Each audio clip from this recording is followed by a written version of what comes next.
The moment an astronaut understood they might not return, it didn't arrive during an emergency. There was no alarm, no sudden failure, just a quiet realization that settled in without permission. Every astronaut knows the risk in theory. They sign documents. They receive briefings. They study accident reports and understand failure modes in detail. They learn the statistics and accept them as the cost of doing work that no one else can do. But there is a moment when theory becomes personal, when the possibility of not coming home stops being abstract and becomes real, when the numbers stop being numbers and start being about you, specifically on this mission at this moment. To understand why this moment matters today, we need to understand how risk is processed in space. Training teaches acceptance. Procedures manage danger. But awareness has a way of breaking through preparation. The mind does not stay where it is trained to stay. It wanders. And sometimes, in the wandering, it lands somewhere true. The mission was progressing normally. System stable, task routine. Nothing suggested immediate danger. And that was precisely why the thought felt so unsettling. Danger can be managed when it announces itself. When it wears a shape you recognize and hands you a checklist. The threat that arrived without warning, without cause, without anything to fix or respond to, was different.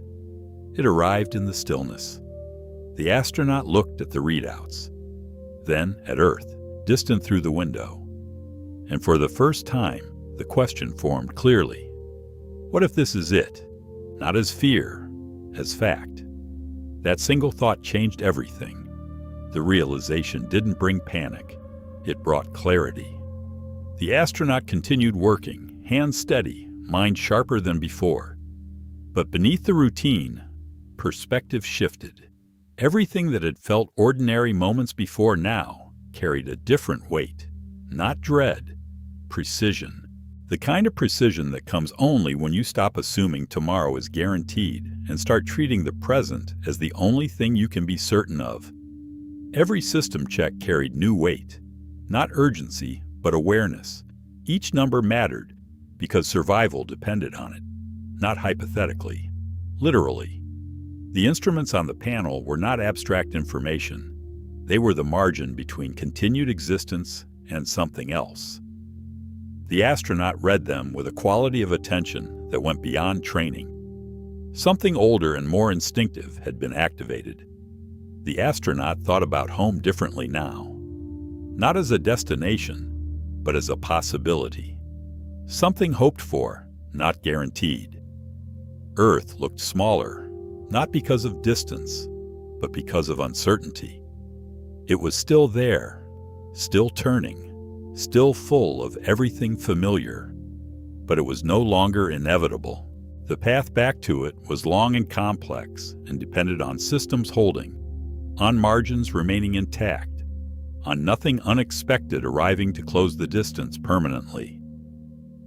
Training resurfaced in fragments, risk matrices, failure probabilities. They had always been numbers. Now they felt personal. Every probability that had seemed manageable in the abstract now carried a face. The astronaut turned each one over quietly, not to find fear in them, but to understand what they actually meant, not as data, as possibility. There was no one to say this to, no need to. The realization was internal, quiet, private. This is the nature of the most significant shifts in understanding. They arrive without audience. They do not require validation. They simply become part of how you see everything else from that point forward. Acceptance replaced fear. If something went wrong, response would matter more than outcome. Control lived in preparation, not expectation. That distinction carries its own kind of peace. The astronaut could not control whether systems failed. They could only control how prepared they were to respond when they did. And that preparation was complete. The work had been done. The rest was held loosely. The mission continued, unchanged on the surface. But internally, everything had shifted. Because once you understand you might not return, every moment gains meaning. With that awareness, time felt different. Moments sharpened. Details stood out. The hum of systems, the rhythm of breath, the slow drift of earth beyond the window. Things that had been background became foreground.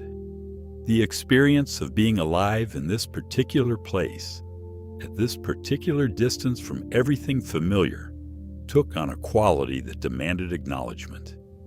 This is rare. Most people go entire lives without it.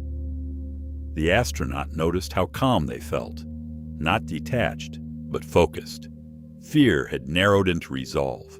There was comfort in honesty. Pretending safety was guaranteed required more energy than accepting uncertainty. The performance of confidence, when confidence is unjustified, is exhausting in ways that compound over time. Releasing that performance, replacing it with honest awareness, created space. Space for clearer thinking. Space for more genuine presence. Conversations continued as normal. Jokes were exchanged. Procedures followed. No one else knew what had shifted internally. And that was fine. There are thresholds of understanding that cannot be shared in the moment they are crossed. They can only be described later, imperfectly, to people who may or may not be ready to receive them. For now, the knowledge was the astronaut's alone. It did not need company to be real. There was also a sense of responsibility. If this might be the last journey, it had to matter. Every task deserved full attention. Every decision deserved care. The instruments required accurate readings. The logs needed complete entries. The work that had been assigned existed for reasons that extended beyond this mission, beyond this crew, beyond any individual flight.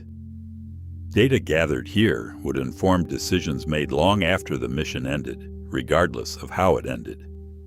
The astronaut thought about legacy, not fame or recognition, but contribution. Data gathered, work completed, effort that would outlast the mission, regardless of its ending. This reframing transforms the meaning of action in a profound way. If your work will persist, then your work matters independently of your survival. You become one link in a chain rather than the chain itself. That understanding does not diminish the desire to return. It places return alongside contribution rather than above it. This was not surrender. It was commitment without illusion. And that mindset changed everything. Because when return is uncertain, purpose becomes essential. Nothing catastrophic happened. The mission continued. Systems held. The astronaut returned safely. But the realization did not disappear with landing.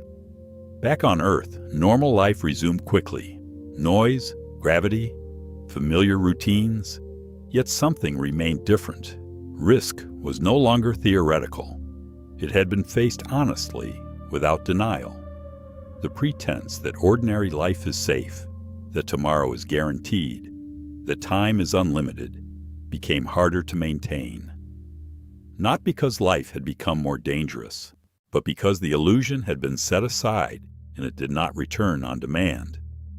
That moment in orbit became a reference point, a reminder that certainty is an illusion, even on the ground. Life always carries risk. Most of us just don't see it as clearly. We build routines that insulate us from that awareness, and those routines are useful. They allow us to function without anxiety. But occasionally, in moments of genuine clarity, the underlying truth becomes visible. The astronaut had seen it from 200 miles up. The view from there is very clean. For the astronaut, that clarity brought focus. Decisions became more intentional. Time felt more valuable. Fear lost its grip.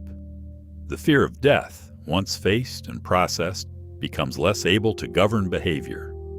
It moves from the center to the periphery. It remains present, as it should, but it no longer leads. That shift frees an enormous amount of attention that had previously been spent managing the fear rather than living through it. This is why the story matters today. Not because something went wrong, but because nothing did. The lesson came without tragedy. The understanding arrived through stillness, not catastrophe. That is the rarest kind of learning and the most durable. Lessons paid for by crisis can be forgotten once the crisis passes. Lessons earned through honest attention tend to hold. Sometimes, understanding mortality doesn't weaken us. It sharpens us. And when we stop assuming tomorrow is guaranteed, we start living with purpose. Subscribe to join the journey. The moment